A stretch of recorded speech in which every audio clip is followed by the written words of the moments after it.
You can find it on eBay, I'm sure. Yeah, I don't want it used. I want it new. That's like I want to be 26 again. That's like me trying to get It's a line in Back to School from Rodney Dangerfield. Why are you buying used books? What's the person who owned these books are insane? Hey, everybody, we're all going to get laid. Hello, Chicago. Hello. Hello. Hello. Hello. Gotta drink to that. Welcome to Alternate Reality.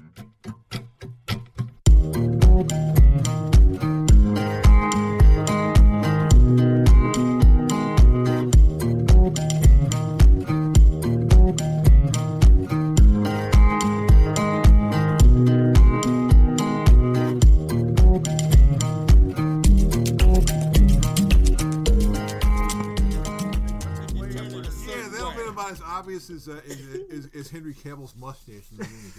Hey folks, welcome to the Alternate Reality. Comic Book Man here, and we are talking about films. This is going to be our top 10 films of the year 2017 show. And I have got our resident film critic on myalternatereality.com, Jim Rakowski, good old JR. Nice to be here, Comic Book Man. He's here with his top 10 list, because he's still working on his top 10 list. Yes, JR, the list is a little fuzzy because the films that we haven't gotten around to seeing yet. Yeah, and we'll get to the ground rules in a minute. We're also joined by Mr. News, Bocepheus. How you doing, kids? Okay, who has his own list. And we're also joined by Rod Flash, who's put together his own list, too. Hey, go to the movies, kids. Go! Yes, go. Get your butt in a theater. Don't go to a theater where you have to pick your seat before Oh, you my walk. God, give it up. Anyway, each one of them has a top 10 list, and this is an hour-long show, so we might be racing through some of this stuff, because we're not doing this as a two-parter. No. We're going to work our way from the bottom up, so we're going to start off with the number 10, and we're going to wind up with everyone's number 1 pick. I will not have anything for this list. I'm just here to referee. You haven't even seen 10 movies this year. No, I haven't. I haven't. I'm aware of this. You say that like you're goddamn Perry Mason and I'm on the stand. No, I haven't. I'm very upfront about that. He has an empire to run. Yes, he's an empire. Yes, I have an empire to run. No, I haven't. I wish I could, but I haven't. No, wait a minute. No, you've seen 10 movies.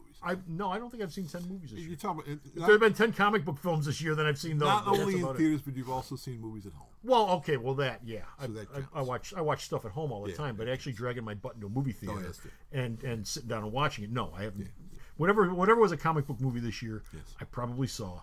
Beyond that, no. And believe me, my tastes in movies go way beyond comic book films, but I have to for the store. Yes. I have to make a point of going to see part this. and parcel with the job. What'd you think? I didn't see it. And, of course, it's coming to you from Alternate Reality, which is located at the intersection of 111th and Kedzie in beautiful downtown Mount Greenwood. Alternate Reality, where all new comics are always 15% off every day for everyone. New Comic Wednesday starts at 7 a.m. here at the store. Yes, I swear to God, we are here at 7 a.m. And all the new comics are 15% off for the week. All the first issues are 25% off for the first day they come out. So that New Comic Wednesday, all first issues are 25% off. And I always pick 2 books of the week that are 25% off all week long. Usually they're first issues, not always, but usually they're first issues, and those will be 25% off all week long. So stop by the store. Great deal. Why would you go anywhere else? Why would you go anywhere else? Yeah, why would you? On the store's website, My Alternate Reality, you can read JR's reviews, you can read Bo's news. It's updated all the time. It takes up a ton of my time updating it, but that's fine because, that's part of the website. I want to run news and I want to run reviews on it. We're going to get started with each one of these. I want to go around the table, just tell what they are, and then we'll round robin back to the first one, and each one can say what they liked about it. Okay. So what's your number 10 pick? My number 10 is an anime film called Your Name. Yes. Okay. What's yours? Logan. And what's yours? Mine is Logan as well. Okay. Start off with you. Anime film came out earlier this year. It was a big smash hit everywhere. But here, of course, because America doesn't like anime films outside of a small group of people. You get it at our house. But this was a story, and it sounds like an old story, but that's been done 1,000 times, but it's done really well. It's a body-swapping movie. It's a teenage boy and a teenage girl who live miles apart from each other, have no idea who each other is, but due to a celestial event that's occurring in Japan at the time, swap bodies periodically. And there's, of course, a lot of the comedy elements of that you would expect. So this is like Ranma? No. Boy and a girl and a girl and the boy? Well, they swap bodies. In other words, their intellects are in the other person, and all the comedy elements come out of that. But where the film, about halfway through, takes a turn as you find out not only are they swapping bodies, but there's a huge time differential between the two as this is happening. Okay. All right? And it involves a tragedy. Okay. And by the time the film ends, it really is, it's a meditation on how our lives are affected by other people we may not even know, who live very far away from us, and it's a pretty deep-seated film emotionally, and I liked it a lot. Okay. Your number 10 was Logan. Logan. What'd you like about Logan? Everything. Why is it on the list? Why is it on my list? Because it's the perfect swan song to Hugh Jackman's career as playing Logan, Wolverine.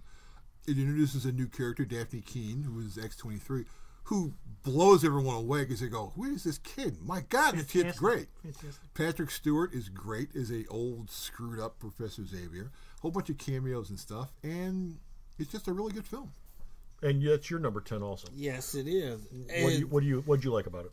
The fact that Hugh Jackman playing Wolverine for well over 10, 15 years now. Well, he's and in the X-Men movies. He's the mainstay. Yeah. He's the right, guy that's done everything. and he basically does it like he wanted to do it, and he cared about the character, and he basically said, "This is the last Wolverine story. Mm-hmm. I'm going to put this character to bed," and he surpassed what any other X-Men movie was at the time as far as very good superhero movies, up there between the second and third Batman, Christopher Nolan Batman, because you have a guy that actually cared about the character.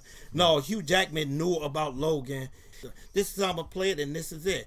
Logan is going to bed, and this is it. And yes, he's done. Okay. this is how I go out with a bang. Logan, actually, I said I haven't seen any films this year. Actually, Logan's one of the films I saw this year. It is one of the films. And yeah, Logan's really good. What's interesting about Logan, I'm not going to go too deep into it because we're going to move on. But what's interesting about the Logan films is the one before that, The Wolverine. That was a really good film too, except for like the last 20 minutes. But that was like a really good film too. And I would have liked to have seen more Jackman Wolverine films in the vein of both Logan and the Wolverine, the one that's previous to it. I thought that they really did a great job with just that character, making something out of that character in both those movies.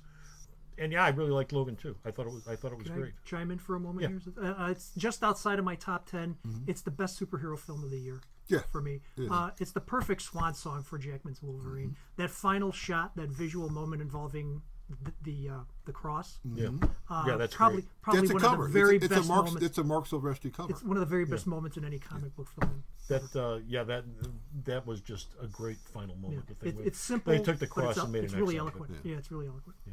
Okay, moving on. Number 9. What's your number 9? Number 9 is a movie you can see on Netflix because it's a Netflix-made movie that did play in theaters, so that's how it squeaks in on my top 10 of the year. It is called Oakjaw. Oakjaw? Oakjaw. Okay, your number 9? Oh. It. Oh, It. yeah. Oh, It. Okay. And your number 9? My number 9, strangely enough, is Guardians of the Galaxy Volume 2. Okay. Oakjaw. Oakjaw from Bong Joon-ho's Korean director who made a couple of films previous to this. Snowpiercer, which is based on a graphic novel. And soon to be a TV series And on soon to be a TNT. TV series. And The Host. And the interesting thing about Bong Joon-ho is that he loves to play with tone in his movies. Yeah. You will have horror elements, pivot on a dime to comedy elements, and emotional elements, back to comedy, all very quickly done together. It's a story that, just to sort of break it down really quickly here, has to do with the meat packing industry and the corporate farming Is this industry. the giant pig in Korea? Giant pig Okay, movie. yeah. Okay, yeah. Not only is it a really funny film, but it'll also turn your stomach in a couple of moments, and it'll keep you laughing at the same time, but also makes you think about what's going on in the meat industry today and everything. Yeah. Worth it. It, directed by Andy Muschietti, it is the first of a 2-part Stephen King movie because if you've ever seen the book it's kind of a large book. Yeah, they broke it in 2. It broke it in Smartly. two. Very smartly broke it in 2. Pennywise the Clown, Bill Skarsgård, scariest villain probably in movies this year. All the kids in this film are perfectly cast. There are adults in this film, but the adults are minor. And this film it's actually scary. And it's quite effective. And and this is a film that came out and I go, okay, I'm going to go see it. And finally I went, let's go see it. And I went, damn, this is a good movie. Yeah, everybody was surprised by how good that was. Did you feel that it got less scary towards the end, where he became more of a CGI conglomeration instead of a performance? No, I think when he got near the end, it became a little more weird. And the DVD's coming out with some scenes out, and apparently there was a scene in the film in which Pennywise the Clown eats a child. Yum. That was apparently edited out of the film, which probably would have taken people going, I'm out of here. So did they CGI Pennywise's beard out in the thing? No. Okay, Rod, Guardians of the Galaxy, which I also have seen. He saw that one too. Now, why this made my list was that it wasn't nowhere near as good as the first one.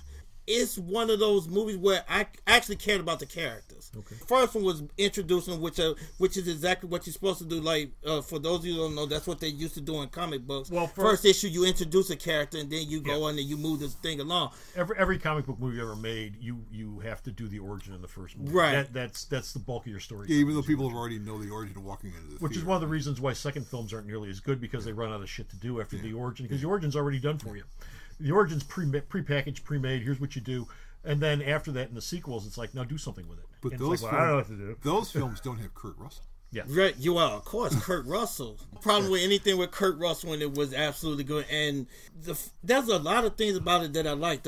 Also, one of the strangest things about it is that the transition of wrestler Dave Bautista is actually becoming a good actor. I never want to see him wrestle again. I could go see a movie with Dave Bautista and go, Dave Bautista's in, it's fine. They were leaning a little bit more to Kirby stuff on this one, with more of the Celestials, and since Tim saw it, they got the thing with Warlock coming in there for the next one. Yeah. And I can actually see a whole entire franchise of Guardians of the Galaxy, because basically they can go out to a whole nother part of the universe and have absolutely nothing to do with the Avengers or anything else, and still be on their own, a good picture. Well, it's a cosmic corner of Marvel. They lay a little groundwork for the original Guardians of the Galaxy in that film. Yeah. I'm Sylvester Stallone. How you doing? The one thing I remember most about Guardians of the Galaxy was that the scene with Kurt Russell where he tells his son, "Yeah, and I had to give your mom cancer." Yeah, really? That was really, yeah, really, that was really. that just took me completely by surprise, like, you know. And I had to give your mom cancer. I had to give her cancer, and then she died. And it's like, what? You bastard, you! Yeah. Because you really liked the character up to that point, even though you got a feeling there's something going on there. Right, something fishy about this. And then you saw it. And what was Star-Lord's first reaction? To just start shooting him in the face with the gun over and over several times. He said, "You obviously don't know what I am," and Kurt Russell turned it to the planet Ego, which a Kirby character. I was like, "Oh my God, we got a Kirby character that actually works." Okay, moving on. Number 8. Number 8, Baby Driver by Edgar Wright. And you're number 8? Baby Driver. Baby Driver. Okay, let's talk about Baby Driver for a few minutes. Wow. Let's talk about Baby Driver. Man, it's that came out at the beginning of the year, didn't it? March, April. March or April. March or April. I remember doing your review of it on the store's website way back. Yeah, and it was. I think it was in my half-year list too. Yeah. Mid-year list. Edgar Wright. I mean, it's. I like to describe it as being, if you were to make a musical involving cars with Busby Berkeley, this would be that movie. or you could go. It's Walter Hill's The Driver with a soundtrack. I mean, they're really so, especially the opening scene, for those of you who've seen it, the opening heist scene is so well choreographed. Yes. So well, and the music is perfect. That is probably the film with the best soundtrack of the year. Yeah. You have John Hamm in a great turn as the villain in this thing. The wipe from the face of the earth, Kevin Spacey is in it. Jamie Foxx, Lily James. Ansel Elgort as the driver. Yes, as Baby exactly. And it's really a lot of fun. It's like a stealth movie musical. Yeah. It is, but it isn't, and it's just so well done. And when you see the trailer, you don't get this idea. You just go, this looks kind of cool. Baby Driver is a kid. He's like a teenager, probably a teenager. Teenager, 20s, late teens. Early 20s. Well, he's got a baby face. He's a driver. Yeah. For the mom, basically. He essentially plugs it. He has earphones in the whole time he's doing his job, and that's where the soundtrack kicks in. What's the movie about a driver that came out last year with Albert Brooks? Oh, yeah, that's a heck of a film. That was Ryan Gosling. That was just called Drive. That was just called Drive. This would be Drive, but with a lot more laughs and a lot more songs. Yes, a lot more songs. And the other one had Albert Brooks. Yeah, or the Wheels, and a great performance. That was a hell of a The Wheelman, which is a film that came out this year as well. Which why did you look like Baby Driver? I went in looking at this picture, going, okay. It's a movie about a driver, which I know what the driver does. It's a heist film. Yeah, and people don't realize that Jamie Foxx is funny as hell when he's not overdoing it. Well, he started out as a comedian, right? Yeah. But Jamie Foxx has a certain way of doing stuff, and he gets very, very close to almost parodying Eddie Murphy, but on this one he's doing Jamie Foxx, and I'm just cracking up going, yeah, this is the reason why I actually love watching another movie he did, Horrible Bosses, because he was funny in that, the first one, not the second one, but the first one, and I'm sitting up there just cracking up at the stuff he was saying in this one. Okay, so Jamie Foxx. Yeah, and the soundtrack. Okay, number 7. Number 7 is a movie probably nobody here has seen or heard of. It's called Raw. WWE Raw? No, Not that I Raw. know. Eddie This Murphy's was Raw? about- No, this 7 for me is Star Wars Last Jedi. Oh, wonderful. man is it. Okay. Mine is about a young girl named Justine who is in a family who are all veterinarians as well as vegetarians. Okay. So she is going to veterinary school, and during a hazing ritual at the veterinary school is made to eat meat for the first time in her life. I've heard of this film. Yes, and this quickly escalates into cannibalism by the time you get 3/4 of the way That's through the nice. movie. She must really like it. She does. It's a holiday film. It's a holiday film, but it has a lot to say. For kids of all ages. That's kind of the facade of this thing. It gets into a lot of stuff about the symbolism with sexuality and emerging sexuality and friendships. And it's a smarter film than a cannibal, but describing it as a cannibalism would lead you to assume. Yeah. The visual imagery here is not just gore; it's gore with a purpose. Okay. And look it up. It's coming out soon. I believe it's going to be on Hulu later this or early next year. Okay. Star Wars. Not too much. We've talked about Star Wars a lot in the news. Yes. Very well done, very well directed, perfect performances, a perfect visual look. The film looks beautiful. It's a gorgeous film. And it's a film which is not just a summer, winter candy film. There's actually a story here. There's actually a darker story here, which fans tend to want to ignore, but it's there. And probably the most visually striking Star Wars movie. Oh my God! Yeah, the sequence where they're on the planet of the Yeah, the end. there's a scene where the planet is coated in salt, so Yeah, it's white, that's their Hoth. and there's red Their red Hoth. dirt There's underneath. red dirt underneath it, and that's So just whenever there's an explosion, you would see this white background, and suddenly a big What- explosion yeah, of red, it's bright like, red. wow. Yeah, it's really nicely shot. That film. Okay. And you're number 7? I think we are in the golden age of horror. There's still going to be some clunkers, but there's been some really damn good horror movies in the last 5 years that basically they got away from the premise of kill the big-chested blonde chick, which most horror was. It's a staple. Well, that's what. Kill the stupid teenagers. Yeah, well, this one here, they basically said kill kids, which freaks people out because there's like certain unwritten laws that you're not supposed to kill a kid, you're Or not supposed to dog. kill an animal. You can't On kill this dogs. one, and this one here, like I think, what is it, 15 minutes into the movie? Yeah. the kid gets killed.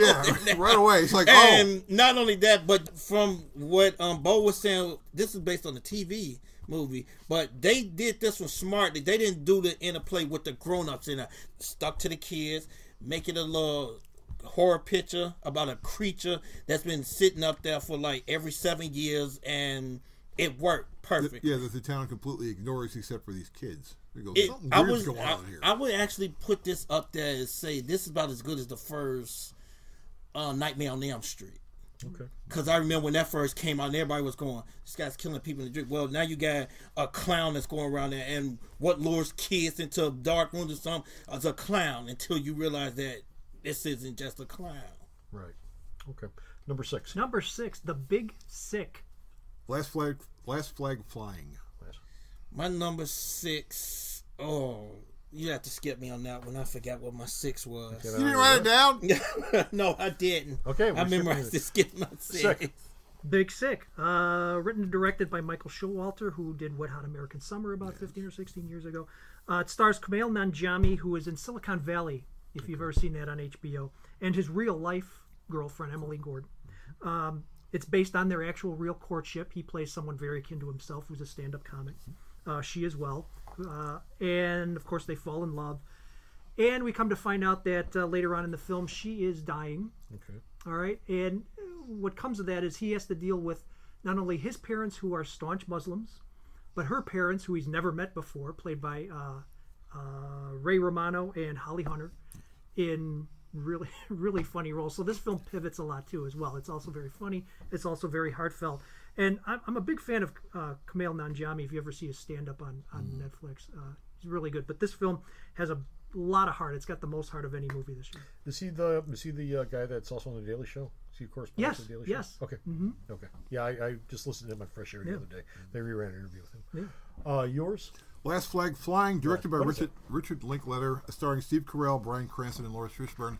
The story here is that Steve Carell, Cranston, and Fishburne were all in the military together. Oh, yeah, the veteran thing. And what happens is Carell's son is killed, and he wants to bury his son, so he shows up at Bryan Cranston's bar, who steals every scene he's in because he's the show guy.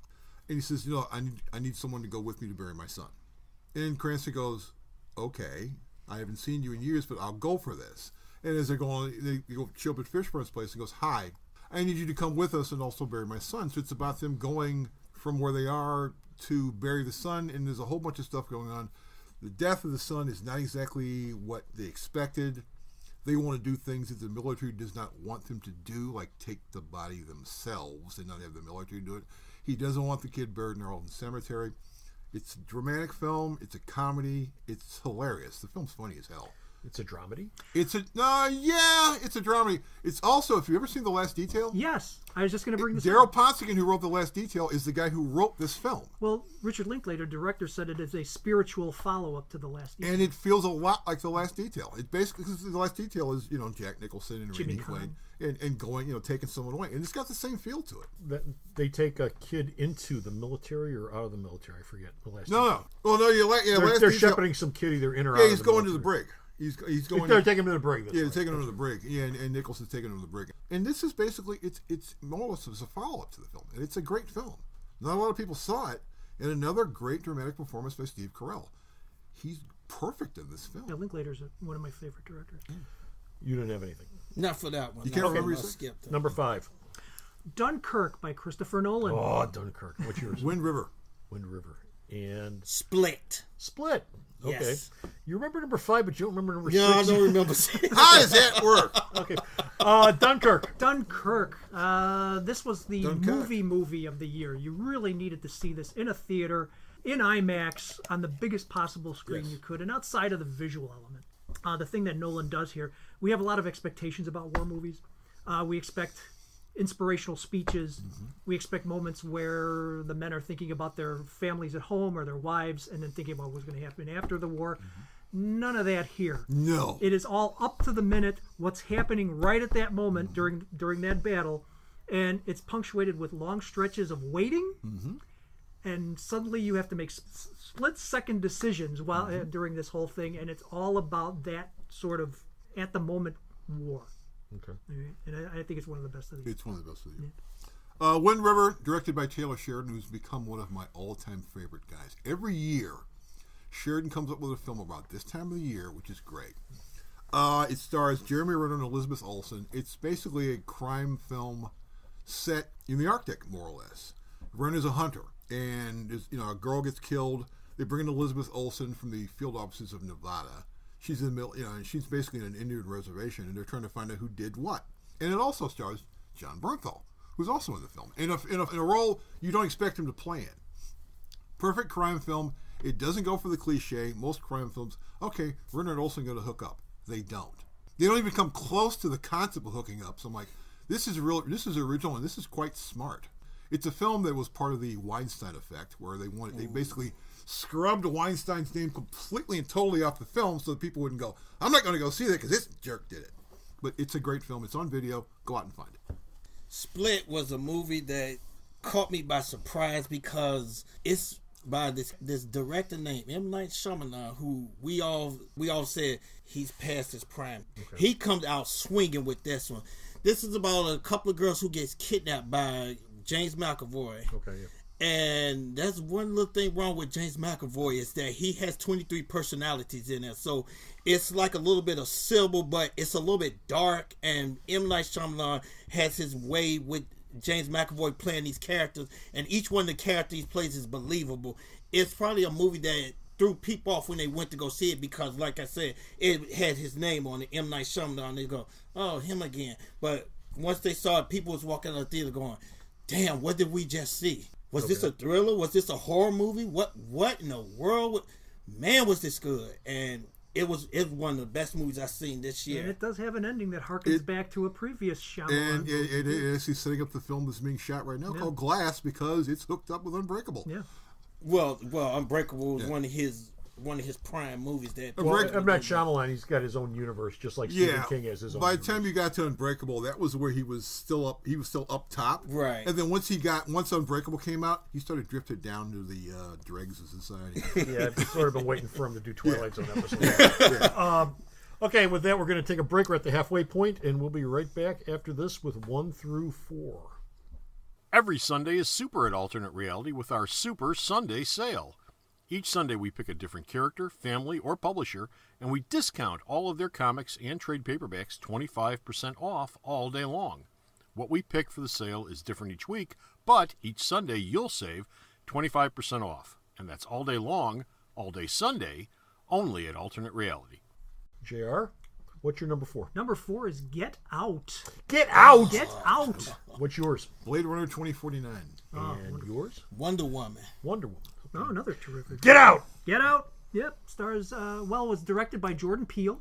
From Key and Peele. Key and Peele, the comedy team. This is, I believe, his first directing effort. Yes, it is. So right out of the box, he makes the number 4 best film of the year. Watch for a sophomore slump.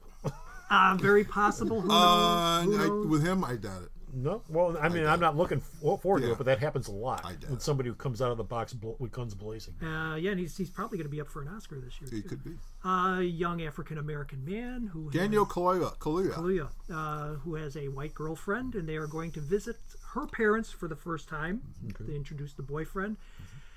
And I don't want to spill any of this movie because it's all in the discovery here, but things are not as they seem at Mom and Not Dad's even place. close to what Bradley Whitford. Bradley Whitford. Yeah, Bradley Whitford is dad. And oh gosh, and I have it written here. So Well, the thing that's been attached to this movie from the beginning was it's Stepford Wives, except with race instead of women. Yeah. Sorta, kinda. I'm really Sorta, hesitant kinda. to go too deep because there's some big spoilers here. There but are a bunch of cool sequences. it's a horror film, but it's also very funny. Very funny, but it has a point, and it may be an obvious point, but the way that it's handled by Jordan Peele, it really hits home pretty well. Yeah. Okay. And your number? Blade Runner 2049, directed by Denis, or is it Dennis? Denis Villeneuve. Denis Villeneuve. Dennis. Who, again, like Taylor Sheridan, every year comes out with a great movie. He has not had a bad film yet. It's a follow-up to the first Blade Runner. It stars Ryan Gosling and Harrison Ford. Harrison Ford enjoying the hell out of himself in the film. Kid. It's got the irony of the fact that Gosling is a replicant whose job is to hunt replicants, which is just strange. Didn't we do that in the last one? No, because no matter what Harrison Ford says, he's not a replicant. No, okay. He just talks like one. He just talks like Dave Bautista.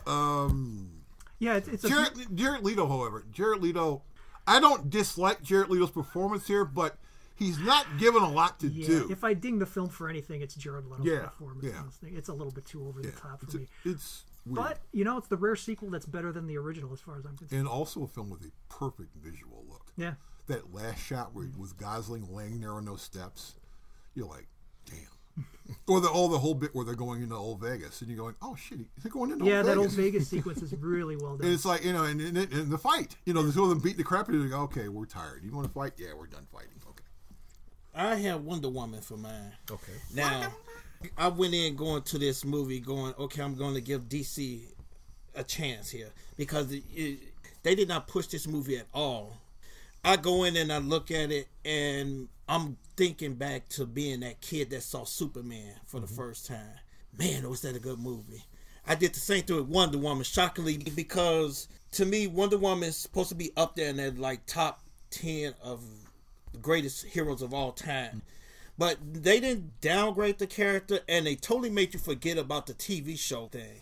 Which I wanted them to do. I didn't want them to just sit up there and go, okay, we get somebody that's hot enough. No, we got somebody that's literally a feminist character, but at the same time is preaching peace throughout the whole movie. And the interplay between her and Chris Pine weren't tacked on that. They actually grew to like each other in that during out the whole thing. She's going there for this mission of trying to find the God of War. And she says, you know what? There's a lot of suffering going around here. I can do something about it. And they saying, no, just a woman. No, we have plans. No, I'm going to do it. And the whole sequence between her going into town was probably one of the best action scenes I've seen out of a superhero movie in a long time because damn, she's kicking butt. Like what a guy would do. From beginning to end, that movie right there, I'm watching it going, I actually want to see this movie again. Yeah. And it's very rare that I would do that towards superhero movies. I did that with Guardians of the Galaxy, the first one, because it caught me off guard. If someone else didn't go see it and say, oh, you already saw Wonder Woman. Oh, I'll come with you. That's how much I like this movie. You know what the film didn't have? Not enough bondage. That's had to cheapen it up. That's Mr. Martian and the Wonder Woman. Drag it into the gutter, Bo. Drag it right down into the gutter. Wonder Woman, obviously, is one of the other films I saw this year. Yeah, you were talking about it managed to wipe away the TV series, which really isn't that big a chore. Nothing against Linda Carter. I love Linda Carter. She's great as Wonder Woman. But I mean, all you have to do is spend 20 minutes on that Themyscira to have the TV series wiped away, because the TV series never did that. They did the pilot. Both pilots, the CBS one and the ABC one, and that was like the only time you went to Themyscira. I know they went back in the first season of Themyscira. It wasn't even that in the TV series. All the Themyscira stuff just grabbed me right away. Oh yeah. I mean, just the fact that they got that deep in it. I still wish they'd had the kangaroos. Yeah. They're right. I was waiting for the kangaroos. To Rod's point, though, the movie is heavy on humanity, and that's what sells that film. Is the humanity of that main character is front and center throughout the entire thing, and with a different actress, it may not come across as well, because I think Gal Gadot is. You could draw some parallels there with a certain Mr. Reeve from 40 years ago. She's a great presence in that as a really that character, just like Reeves was. There's a scene in that movie to me that you can pull out and say this is probably one of the finest superhero moments. It's the No Man's Land sequence where she first reveals herself in costume. It's a heck of a scene, man. And there's a lot of power in that. Her just working her way across No Man's Land like that. Yeah. Moving on, number three. The Florida Project. The Florida Project. The Shape of Water. The Shape of Water. Blade Runner. Florida Project. Florida Project from Sean Baker, who made a movie last year that was also in my top 10. Might have been number 1 now that I think about it, called Tangerine. This is a story of a 6-year-old girl and her mother who live in a motel right outside the environs of Walt Disneyland in California.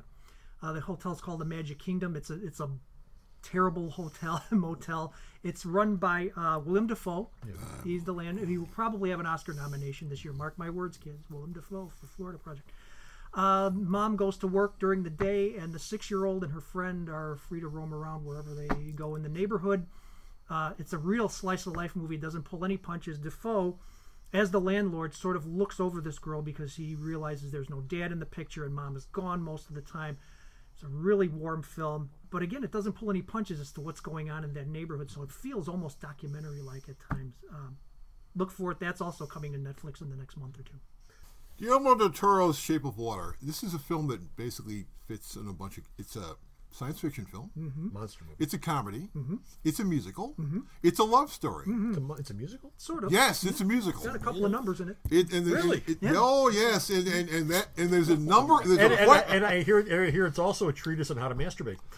Yes, there's Well, the first time you meet the actress, Sally Hawkins... Right near the top of the movie. Right in the beginning. And she does this every single morning before she goes out to work. What better way to start your day? And so your first thing you go is... Damn, she got a pretty nice ass. Some people have toast and cornflakes. Right. Not this girl. Damn, I forgot. But it's weird. And you've got Doug Jones playing a... Well, he's not playing the Creature of the Black Lagoon, but it's an homage to the Creature. It's inspired by the Creature of the Black Lagoon. Well, if they did the Creature, they'd probably get sued. Yeah, because Universal owns it. Oh, yeah, they have their own plans for those characters, don't they? That's the 10 worst films. Not their plans. But no, you've got Sally Hawkins, Michael Shannon, Doug Jones, Octavia Spencer, Richard Jenkins, and also...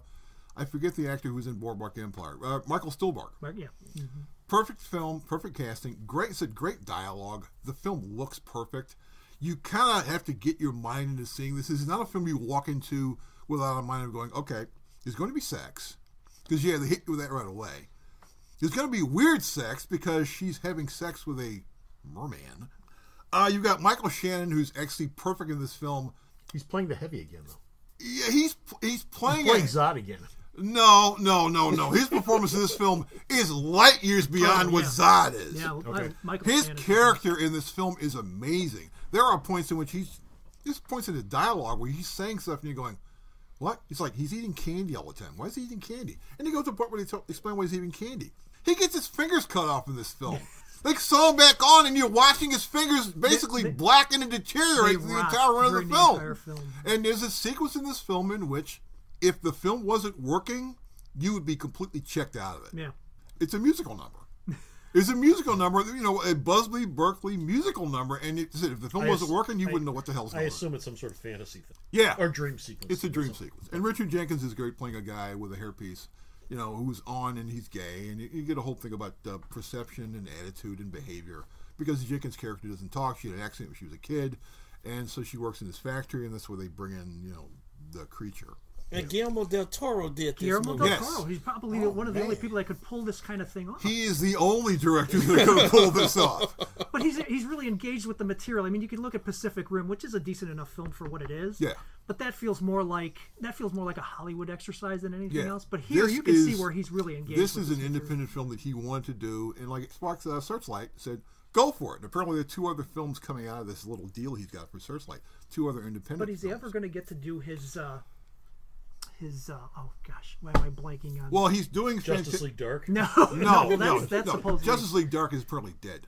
He's going to be doing Fantastic Voyage remake next, which would be starting production now, but Shape of Water got so much great critical response, and he kept talking about it, he didn't have time to work on it. But his next film is the remake of Fantastic Voyage. Who's the other? Whenever they talk about great literary horror authors, there's Edgar Allan Poe and Jules Verne? H.P. Lovecraft. H.P. Lovecraft. There's a no. Lovecraft thing that Del Toro that wants film to do. is never going to happen. He's already wrapped Midnight his something or other. Universal basically said, we're not going to do it for the budget you have. It's something he wants to do, but it's never going to happen. It's a Mountain of Madness. At the Mountain of Madness, yes. You're number 3. Blade Runner. Say something about it we haven't heard yet. Okay. They call me a Blade Runner. Ridley Scott said it's long and boring. Hey, kid, I'm a Blade Runner. You know what? One of the first science fiction pictures that I actually paid to go see as a kid was the first Blade Runner, and I would just remember staring at the screen going, man, there's something different about this movie. This one here totally went into the 21st century with it. Mm-hmm. There's some stuff in this movie that I can actually picture myself dreaming about and would be totally okay with it. Okay. Which is very rare for science fiction, because science fiction is usually, they stick it out there and they say, this is our vision, and it works if you adhere to the vision. That's some stuff here that I remember as a kid going, wait a minute, how do you get that on screen like that? And the whole thing with Harrison Ford playing grizzled, angry, that's perfect for Harrison Ford. I know he's way past his lead man status because they go the age limit for men quicker than they do for women. But Harrison Ford is going right into that last era of acting that he should be going into. And the film is a nice little cameo by Edward James Olmos. Yeah, who's in the original. And Sean Young. Sean Young's in it as well. Yeah. She's in it, but she's not in it. She is and she isn't. Yes. Okay. CGI is one. Number 2. Lady Bird. No, it's not about Lyndon Johnson's wife. You're number 2. Get out. Oh, okay. Get out. Dunkirk. Don't be so rude. Dunkirk. Okay. Lady Bird, directed by another first-time director, Greta Gerwig, whose boyfriend Noah Baumbach directed her in several movies, and she obviously picked up a lot of knowledge here. She makes her debut.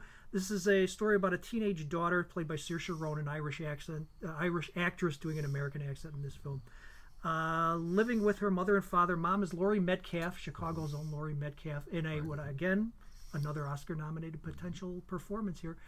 Teenager growing up in the very, very poor side of town, trying to integrate into Sacramento, California, in a school that's a little more upper class, trying to get into college. Relationship between mom and daughter, making new friends in a new place.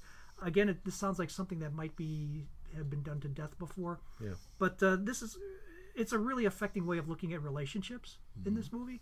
Unique in a way, because instead of sugarcoating a lot of it, which some of these teen movies do, this doesn't. It kind of goes after it in a real heartfelt way. Okay. Lady Bird, number 2. Get out. Horror film, comedy, social. Guess who's coming to dinner? Twilight Zone episode. No, that's the other thing I keep hearing attached to it. Stepford Wives / Twilight Zone. Yes and no. They're actually some of the most effective parts of this film are films in which there's no dialogue at all. There's a sequence where the young man goes. In a whole episode of Twilight Zone with Agnes Moorehead, she didn't say a damn thing. Yeah, where the kid goes into the house and they're having a party out in the lawn, and everyone stops and their heads turn looking, and there's no dialogue. And you're sitting there watching and going, okay, something creepy's going on here. We don't know exactly what's going on here, but we kind of get the idea it's kind of creepy. And then we get into the end of the film, oh, this is really, really creepy. This is scary stuff. Maybe one of the most unique allegories about race relations. Oh, and you're sitting there going, what? And then you got, I forget what the comedian's name, who's making his film debut, is the friend of, he's great. He's perfect. You know, he's a guy living in the city going, don't go down there. Don't go down there. This is not going to work out well for you. If you get the DVD, you have the DVD yes. or the Blu-ray. It has the alternate ending on it, which plays a lot grimmer. And Allison Williams, who's Brian Williams' daughter. Wicker Man grimmer? Pretty grim. It's pretty grim. Original Wicker Man. Not yeah. Dunkirk. Okay, Dunkirk. Hey, all right. Which, funny enough, there's people glossed over the fact that there's a pop singer in that movie that acted his butt off. Harry Styles. Harry Styles. He's damn acted good his butt in off in there. What got me about this is that, okay, it was a World War II picture, but this one right here was totally told from the British standpoint. I didn't mind the accent. Some of it was very thick, which I enjoyed listening to. But I remember sitting up there watching this movie in the theater and not a sound throughout the entire movie. Yeah. And the last time I went to a theater where it was like that was probably No Country for Old Men. Okay. And I just remember sitting up there looking around at everybody, and it was all quiet. And then as the thing was over, everybody got up and looked and said, that was a damn good movie. I don't even like war pictures. And it wasn't just about a war picture. It was about the people that were stuck on there. And that threw me. I would actually go see this movie again if it was playing theater, but now it's out on Blu-ray now. On Blu-ray. So that's probably the first one I'm picking up this weekend is that. We should probably mention between the three of us, you mentioned Harry Styles being really good in it. Yes. Tom Hardy, Kenneth Branagh, Mark Rylance. And Fionn Whitehead is the actually lead actor. He's the young kid who's making his film debut. And a film debut in a film directed by Christopher Nolan, that's a lot of weight on a kid. And he pulls it off quite well. Okay, we're going to get to the number one, and I'm going to throw out what I've done up to this point, and I'm going to ask you for your pick, and then talk about it. And then I'll go to the next one. All right. So, JR, your number one film for the year? Best film of the year for me is called A Ghost Story. Okay. Directed by David Lowery, who made Ain't Them Body Saints, and last year's underseen and underappreciated Pete's Dragon remake for Disney. Stars Rooney Mara and Casey Affleck, Ben's brother, as a newly married couple move into a small suburb. Within days, Casey Affleck's character is killed in an auto wreck, leaving Rooney Mara's character on her own in the home. Casey comes back to the home as a ghost. A ghost that is literally a person wearing a white sheet with two eye holes cut out.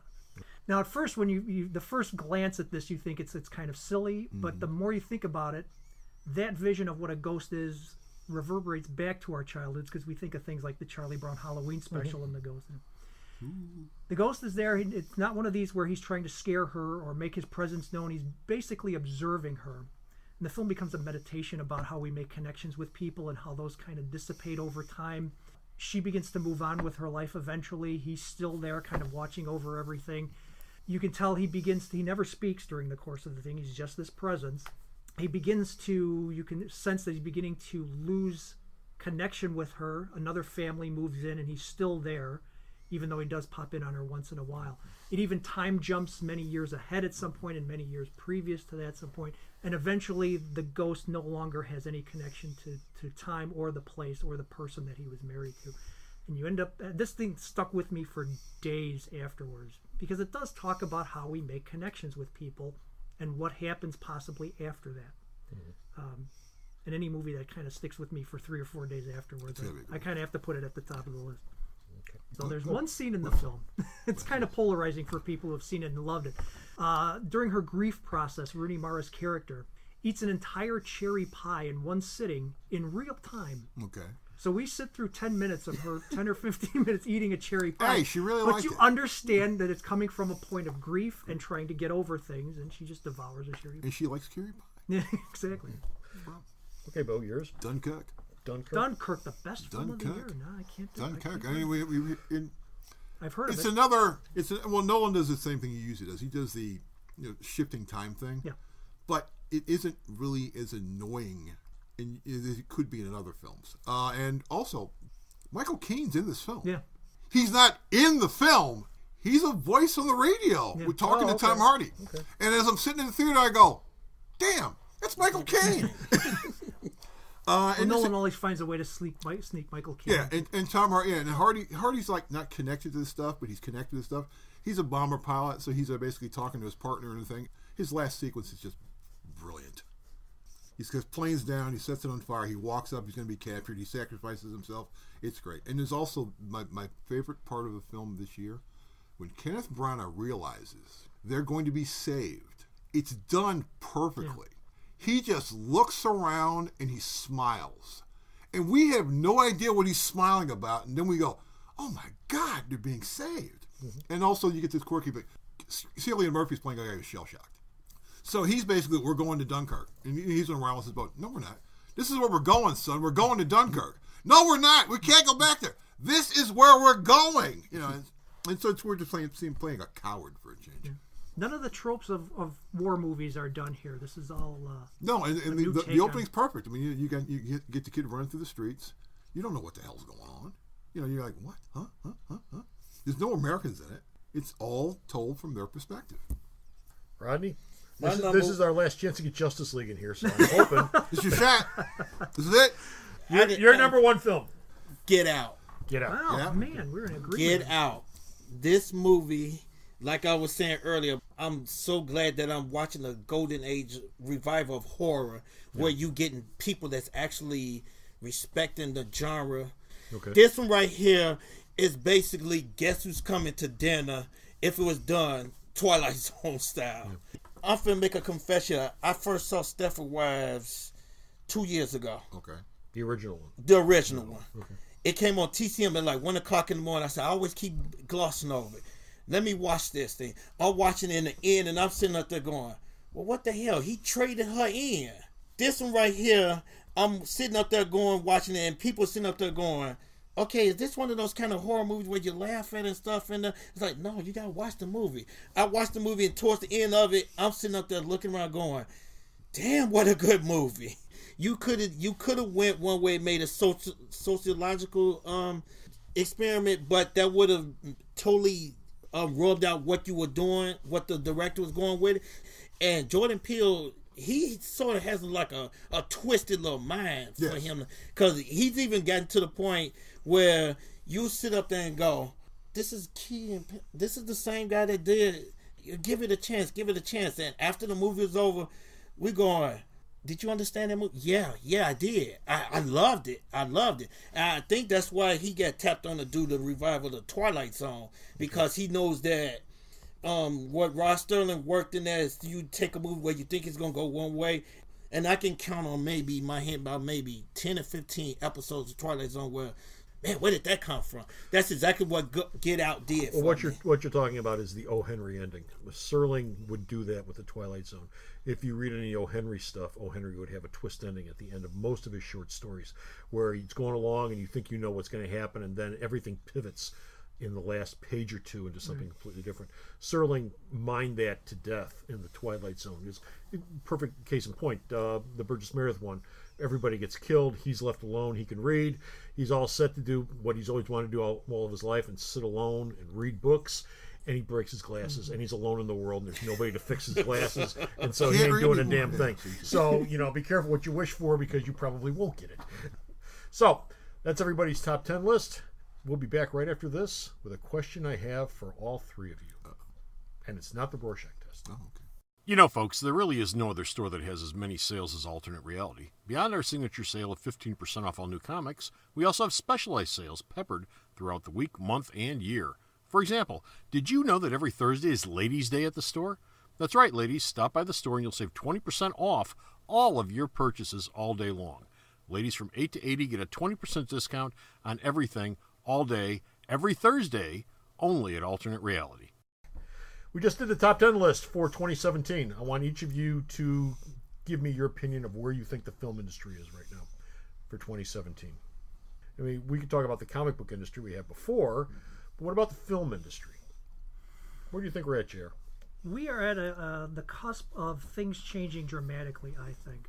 I think the days of theatrical presentation for movies are going to change pretty radically here in the next 10 years.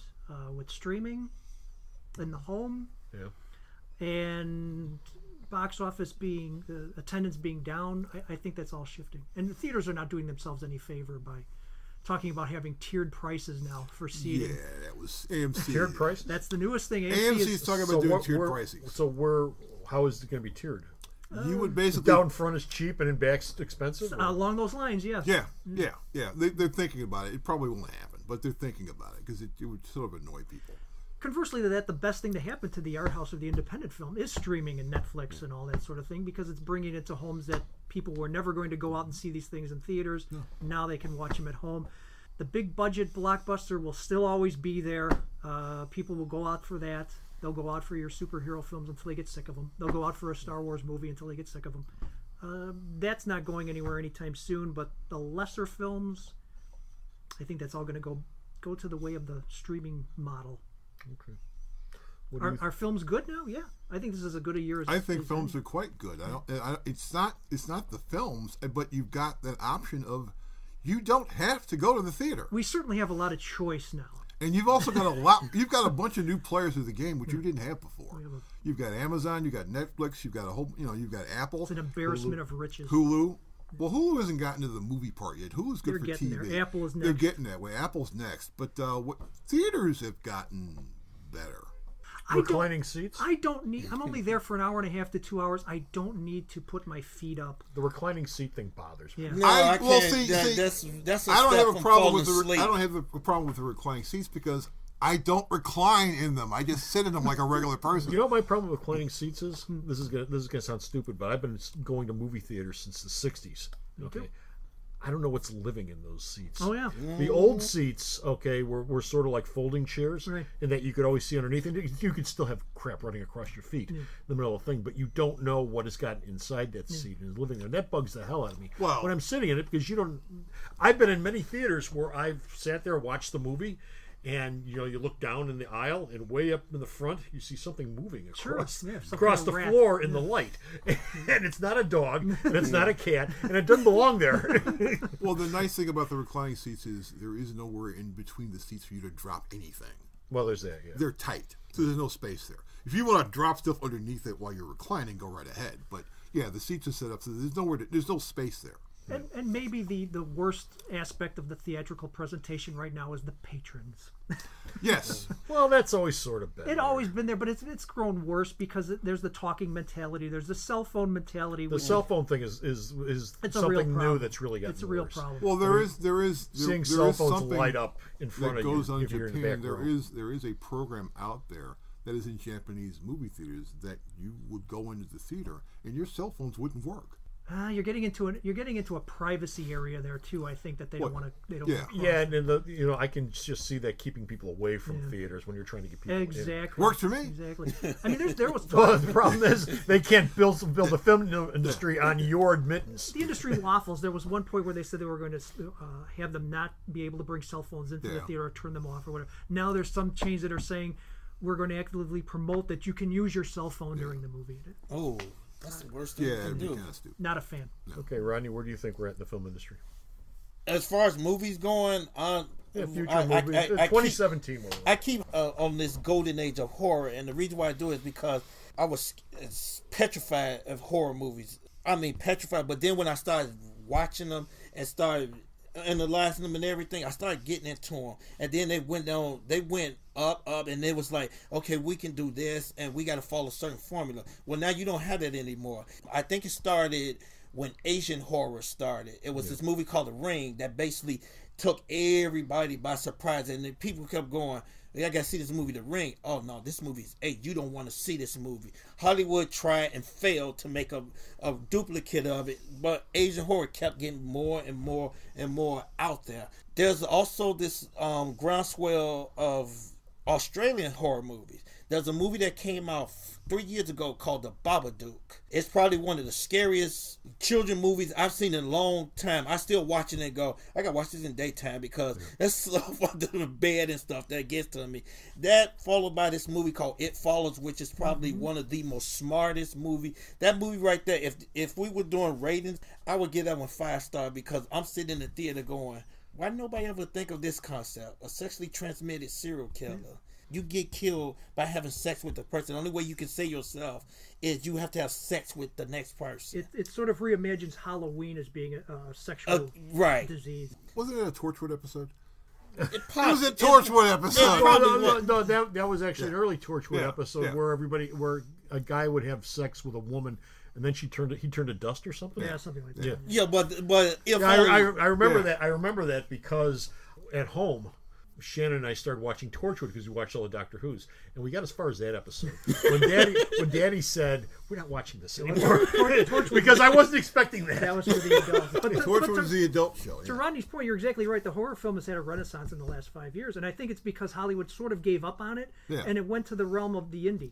The indie took over the horror film, and so you got a lot of fresher minds. And not only that, they care about making money, but they don't care about it being the #1 movie of the week. Well, the thing with horror movies is they're always been notoriously cheap to make with high returns, assuming people like them. Because if you get a horror movie that catches on, it probably costs next to nothing to make. Sure. And it's made a buttload of money, which is one of the reasons why they keep making them. Well, and Hollywood's not stupid. That's why they make them and they release them right around the 3rd week of October. They can cash in on that audience. audience. Cash in on the Halloween thing. When they do the remake of Halloween, the horror film's definitely a renaissance. In Halloween. It's the comedy that is on its butt right now. Yeah. Oh man. Yeah. The comedy is on its butt. It's like if James Apatow was on a run, and then after that, the movies just started getting. Well, the Big Sick, which was on my list, is produced by Judd Apatow, and it's the first comedy, and I can't even remember how long that I've liked that much. Okay, we're gonna have to leave it at that. We are out of time, gentlemen. I'd like to thank you for coming in, JR. Thank you for showing up. This is fun. Bo, as always, thanks for coming in, and Rodney, of course, thank you for coming in. Let me remind you that you can see or read JR's reviews on myalternatereality.com. He's got reviews going back to the year 2000. I haven't done a count. We've talked about this before. You've got to have at least 500-600 reviews on there, probably by this point. Bo has new news every day on the store's website. So check that out. And JR and I we do every year. We'll be posting our top 10 yes, on YouTube. For that. No, Facebook. Yeah, Facebook, not YouTube. Facebook. Okay, yeah, Facebook. Watch for JR does it every year on Facebook, and Bo does too. So look for him on Facebook. And of course, this is Comic Book Man reminding you. Stop off at Alternate Reality, located at the intersection of 111th and Kedzie in beautiful downtown Mount Greenwood. Alternate Reality, where all new comics are always 15% off every day for everyone. New Comic Wednesday starts at 7 a.m. Rodney, of course, thank you for coming in today, even though you don't write anything, even though you don't do anything. Rodney's one of the people, though. Rodney's one of the people that helps to keep the doors open here at Alternate Reality. Thank you. You're very welcome. Thank you for having me. And for that, he is appreciated more than you'd ever know. Until next time, though, this is Comic Book Man. And it's JR. And Bo. Go to the movies, kids. This Happy is New Year. Rod. Happy New Year. See you next screenings. Until next time, bye!